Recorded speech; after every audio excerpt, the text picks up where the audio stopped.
तो कैसे आप लोग? देखिए, आज हम लोग पढ़ेंगे जो टॉपिक मैंने 1 मार्च से लेकर के 6 मार्च तक का जो कवर कर दिया था, उससे संबंधित 22 एमसीक्यू जो छाँटा हुआ एमसीक्यू है, उससे जो भी एमसीक्यूज़ बने हैं, जो हमारे एग्ज़ाम के लिए बहुत ही महत्वपूर्ण हैं, वो बना कर के लाए हैं और उसका रिवीजन करेंगे। जो आप कल का क्लास नहीं देखे थे, आप उसको जाकर के प्लेलिस्ट में देख लें, सभी क्लास ऐड कर दिया गया है और फिर उसका देख कर के इसका एमसीक्यू लगाएँ ताकि आपका जो है कॉन्फिडेंस लेवल बरकरार रहे, ठीक है? तो चलिए हम लोग स्टार्ट करते हैं अपने पहले प्रश्न से। पहला प्रश्न है हमारा, बिहार सरकार द्वारा जारी जिला एटलस में जल स्रोतों के अलावा और कौन-कौन से विवरण शामिल किए जाएँगे? देखिए, जिला एटलस बिहार सरकार द्वारा हाल ही में जारी करने की घोषणा की गई है। उसमें पूछा जा रहा है जल के अलावा और कौन-कौन से स्रोत शामिल रहेंगे, बस ये जानकारी लेना है, ठीक है? तो उसमें उसमें शामिल रहेंगे बिहार जो भी बिहार के ज़िले हैं, उसके इतिहास और पुरातात्विक जानकारी रहेंगे। मृदा संरचना कृषि से जानकारी रहेंगे। पर्यटन और प्राथमिक जो स्वास्थ्य के तो भी जानकारी रहेंगे। भू-भाग और भू-स्तरीय भू-पर्यटन आदि ये सब जानकारी रहेंगे। मतलब उपरोक्त में से सभी जो है बिहार द्वारा जारी जिला एटलस जल स्रोत में ये सब रहेगा जानकारी, ठीक है?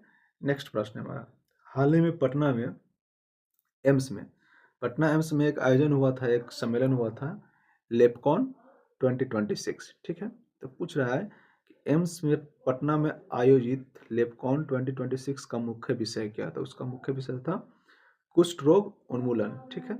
और इससे संबंधित ये अगला प्रश्न है, आईआईटी पटना और लिंकन यूनिवर्सिटी के बीच एक समझौता हुआ है, ठीक है?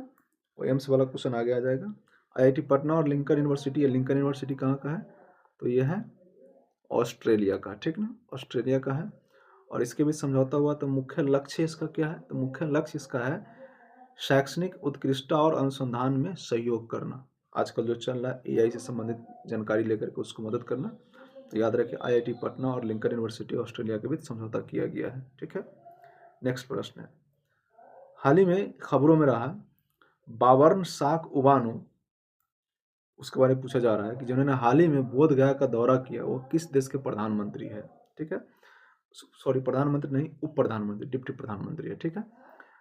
तो बवार्न शाहकुवानो जो है थाईलैंड के प्रधानमंत्री है, जिन्होंने हाल ही में बोध गया का दौरा किया है, ठीक है? आगे आगे लेपकॉन से संबंधित, लेपकॉन 2026 सम्मेलन में देश भर के छात्रों द्वारा कितने शोध पत्र जो है प्रस्तुत किए गए? तो लगभग 100 शोध पत्र प्रस्तुत किए गए थे, ठीक है? जो एम्स में, पटना एम्स में इसका जो है आयोजन किया गया था, ठीक है? जो कुष्ठ रोग से संबंधित है।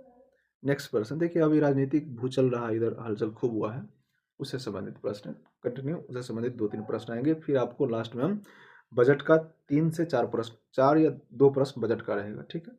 आगे देखिए, हाल ही में नीतीश कुमार के बारे में सुना गया है कि वो अब राज्यसभा सदस्य में जाएंगे, तो उसी से संबंधित क्वेश्चन है।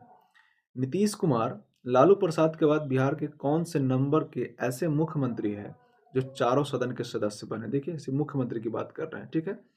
तो क्या में मुख्यमंत्री है? तो बिहार के दूसरे मुख्यमंत्री बन गए हैं जो जो राज्यसभा का सदस्य जो है बनेंगे, और उसके साथ ही वो क्या हो जाएगा, विधानसभा, विधान परिषद, लोकसभा और राज्यसभा, मतलब चारों सभा के सदस्य बनने वाले दूसरे मुख्यमंत्री बन गए बिहार के, ठीक है?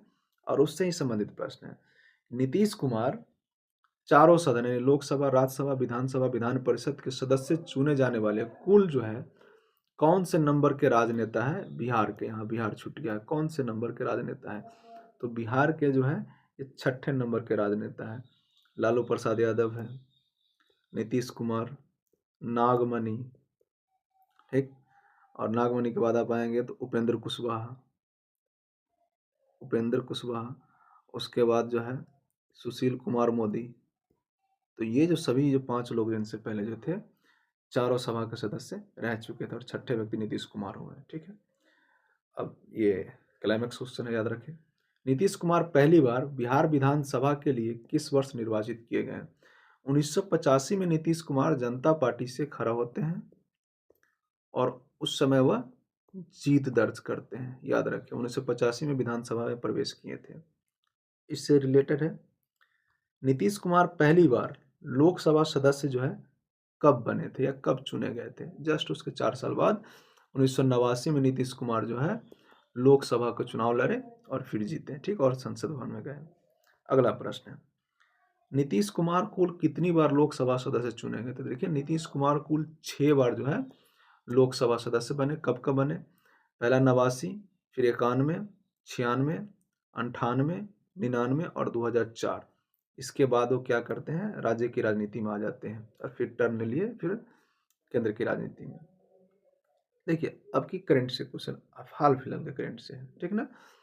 मुख्यमंत्री बनने के बाद नीतीश कुमार पहली बार जो है विधानसभा कब पहुंचे थे? देखिए जब मुख्यमंत्री बने थे तो उस समय तो विधायक नहीं थे, तो क्या किया हुआ, एमएलसी मतलब विधान परिषद का सदस्य बने और वह 2006 में बने थे, ठीक है, याद रखें। मुख्यमंत्री बनने के बाद पहली बार विधान परिषद पहुंचे थे 2006 में। नीतीश कुमार का जो वर्तमान टर्म है वो वर्तमान में एमएलसी ही है, तो उससे संबंधित प्रश्न है। नीतीश कुमार का वर्तमान विधान परिषद जो कार्यकाल जो है कब तक है? तो इसका जो कार्यकाल विधान परिषद का एमएलसी का है 2030 तक, याद रखें।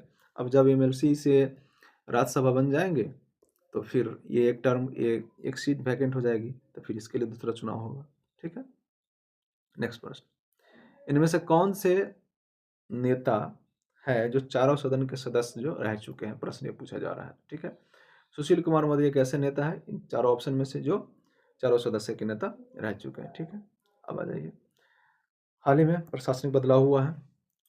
मार्च 2026 में, 2 दिन पहले की बात है, बिहार के नए राज्यपाल के रूप में किसे नियुक्त किया गया है?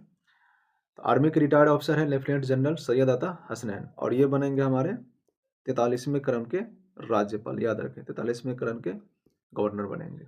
इससे पहले आरिफ मोहम्मद खान थे, वो 42वें क्रम के थे, ठीक है। नंद किशोर यादव को मेघालय का गवर्नर बनाया गया है, और एक आईपीएस ऑफिसर है, उनका नाम मैं शायद भूल रहा हूँ, बेटा के हैं, उनको जो है आर एन रवि को जो बंगाल का गवर्नर बनाया गया, जो बिहार के हैं, ठीक है। आगे है, ये आर्थिक सर्वेक्षण से प्रश्न याद रखें, इसको आप लोग जहन में रख लें। बिहार आर्थिक सर्वेक्षण 2025-26 के अनुसार, ठीक, याद रखें 25-26 के अनुसार स्थिर कीमतों पर बिहार की अर्थव्यवस्था में विकास की दर कितनी है? याद रखिए, करेंट उसके अनुसार है लेकिन करेंट है, याद है। तो स्थिर कीमत पर 8.6% है, ठीक है, और चालू कीमत पर जो है 13.1%, जो केंद्र से ज़्यादा है, ठीक।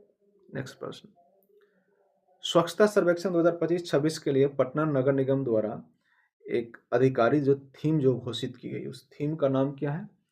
नई पहल बढ़ाए हाथ करे सफाई, याद रखें, नई पहल बढ़ाए हाथ करे सफाई, इसका थीम है। 2 प्रश्न इसी से और आएंगे आपको कि इस वर्ष पटना की रैंकिंग जो है कुल कितने अंकों पर आधारित की जाएगी?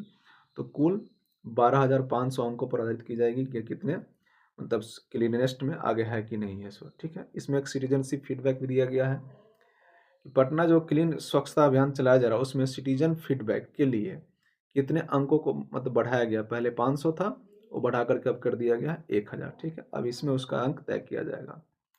और हाल ही में पटना नगर निगम जो अपने जो 5 स्टार रेटिंग के लिए जो है आवेदन कर दिया है, ठीक है।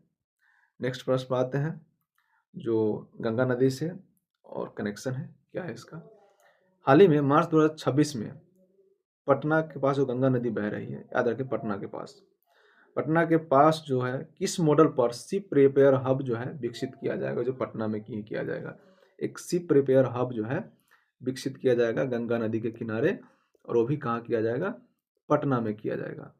तो ये जो है यूरोप का जो नदी है, राइन नदी है ना, राइन नदी के मॉडल पर जो गंगा का एक मॉडल तैयार किया जाएगा जहाँ शिप का रिपेयर होगा वो किया जाएगा, ठीक है। देखिए राइन नदी सिर्फ यूरोप में एक देश से नहीं बहती है, जर्मनी, ऑस्ट्रेलिया का ऑस्ट्रेलिया होगा, ऑस्ट्रेलिया नहीं, Germany, Australia, France, Netherland, Switzerland, Liechtenstein, ये जो आदि जो देश है उससे होकर ये जो है राइन नदी गुजरती है, ठीक है। याद रखें, राइन मॉडल को स्थापित किया जाएगा। अब बिहार बजट से 2 प्रश्न है आपका, ये दूसरा और तीसरा है, 3 प्रश्न है। बिहार बजट 26-27 के अनुसार, याद रखें 26-27 के अनुसार हर घर गंगा जल योजना के दूसरे चरण की शुरुआत की गई है, ठीक है। तो उसके लिए पूछा जा रहा है कितनी राशि का प्रावधान किया गया, कितनी राशि का आवंटन किया गया, प्रश्न पूछ सकता है आपसे। तो ये किया गया है 2,850 करोड़ रुपए का जो है हर घर गंगा जल योजना 2 के लिए आवंटित किया गया है, ठीक।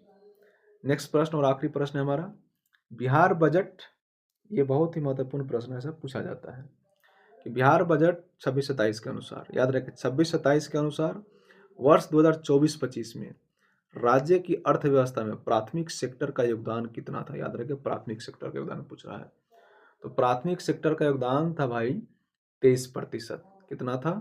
23%। और तृतीय सेक्टर का योगदान जो था 54%। और सेकेंडरी जो सेक्टर है उसका भी योगदान था 23%। याद रखें, ये है आपका ये 1 मार्च से लेकर के 6 मार्च तक का जो करेंट अपडेट था उसका मैंने एमसीक्यू बना दिया है। आप लोग प्ले लिस्ट में आए, आपको मिल जाएगा एमसीक्यू, वहाँ रिवीजन करें और कमेंट में बताएं कि आपको कैसा लगा। अच्छा लगा तो सब्सक्राइब कीजिए, कमेंट कीजिए।